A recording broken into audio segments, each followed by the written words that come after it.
500 billion para sa ayuda. Sabi ni Secretary Francisco Chu Laurel, para maayos yung supply and logistics system sa agrikultura, para magmura ang pagkain, ang kailangan lang 2 billion pesos. Mauumpisahan yung paggawa ng mga imbakan ng bigas para sa mga magsasaka. Magagawan o mauumpisahan yung paggawa ng cold storage para dun sa mga nagsasaka ng gulay at ibang mga prutas. 2 billion pesos lang. Pero hindi ito binigay ng Kongreso. Ulitin ko ha, 2 billion pesos lang kailangan para magmura ang presyo ng pagkain.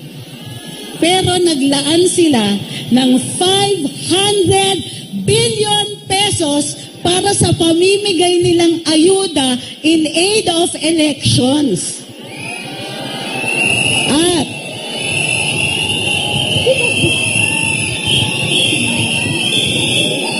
bukod pa dyan, hindi lang yan in aid of elections, di ba? In aid of charter change. Hanggang ngayon, hindi nila sinasagot kung magkano ang ginastos ng mga kongresista dun sa tinatawag nilang People's Initiative. Kala ba nila nakakalimutan natin? Sinikreto pa nila sa atin. Kunwari, People's Initiative, kunwari, private sector ang gumagawa, pero ang nagpupondo mga kongresista, tingin ninyo, saan nakuha ng mga kongresista yon? Sa atin. Taxpayers' money yan. Tingin nyo, gagasto sila para doon?